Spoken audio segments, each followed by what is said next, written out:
Dans cette vidéo, nous allons voir comment résoudre une équation du type x égale a. Suivant le signe ou la valeur de a, il y a trois possibilités. Si a est strictement positif, alors il y a deux solutions.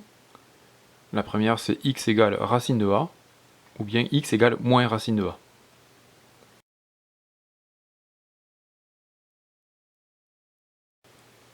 Deuxième possibilité, si a égale 0, alors il y a une solution unique qui est x égale 0.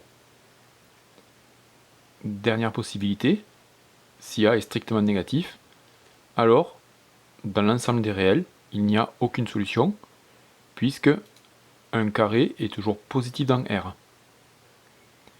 Donc si on résume, il y a trois cas. Si A est positif, deux solutions, racine de A ou moins racine de A. Si A est nul, une solution qu'on appelle solution double x égale 0.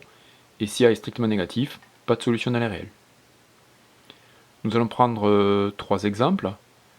Donc le premier, équation classique, x au carré égale 7. 7 est un nombre positif. Donc, nous sommes dans le premier cas, il y a deux solutions qui sont x égale racine de 7 ou x égale moins racine de 7. Tout simplement, on peut vérifier en élevant racine de 7 au carré, on vient retrouver 7, ou moins racine de 7 au carré, moins par moins plus, et racine de 7 au carré ça va nous faire 7, donc on va retrouver plus 7. L'écriture de l'ensemble des solutions, on écrit S égale une accolade, la solution la plus petite, moins racine de 7, point virgule, la deuxième solution, la plus grande, racine de 7.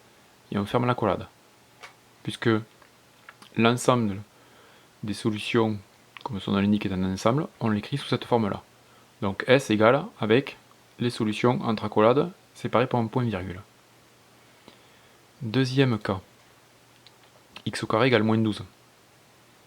Or, on vient de dire un carré est toujours positif, donc il ne va pas y avoir de solution. Donc, puisque moins 12 est négatif, strictement négatif, l'équation n'a pas de solution. Et l'on écrit que l'ensemble des solutions, puisqu'il n'y en a pas, égale donc ce zéro barré qu'on appelle l'ensemble vide. Un ensemble égale un ensemble.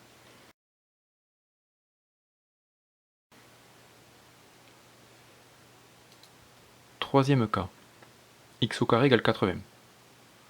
Donc 80 est strictement positif, nous attendons donc à avoir deux solutions qui vont être, si on applique le cours, racine de 80 ou moins racine de 80.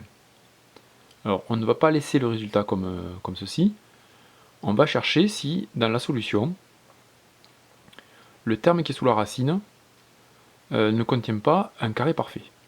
Alors les carrés parfaits, simple, 4, 9, 16, 25, 100 par exemple. Donc est-ce que 80 peut être décomposé en carré parfait? Eh oui, effectivement, puisque 80 c'est 16 fois 5. Donc le nombre sous la racine peut être décomposé en racine de 16 fois 5. On sait que racine de a fois b c'est racine de a fois racine de b. Donc c'est ce que l'on applique ici. Le racine de 16, on le sort et ça va nous donner 4, puisque 4 au carré égale 16, racine de 16 ça fait 4. Donc on a bien deux solutions.